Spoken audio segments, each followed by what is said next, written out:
এই গরিব লোকটি যখনই একটি আপেল চুরি করে খায় তখনই তার মাথার উপরে অনেকগুলো টাকা ভেসে ওঠে, কিন্তু সে তার উপরে গুরুত্ব দেয় না। সে যখন আবার আপেল খায় তখন তার বুকের উপরে আরও টাকা ভেসে ওঠে। তৃতীয়বার সে যখন আপেল খায় তখন তার পেটের উপর টাকা ভেসে ওঠে। তখন সে বুঝতে পারে এই আপেল খাওয়ার জন্যই টাকা ভেসে উঠছে।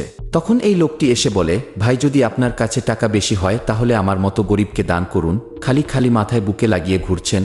তখন গরিব বলে, এই টাকা আমি নিজের থেকে লাগাইনি, এই জাদুর আপেল খাওয়ার জন্য আমার শরীরের উপরে টাকা বের হয়েছে। কিন্তু এই লোকটি তার কথা বিশ্বাস করে না। তখন এই গরিব আপেল খেয়ে টাকা বের করে দেখায়। তখন লোকটি তার কথা বিশ্বাস করে আর দোকানদারের কাছে গিয়ে আধা কেজি আপেল কিনে।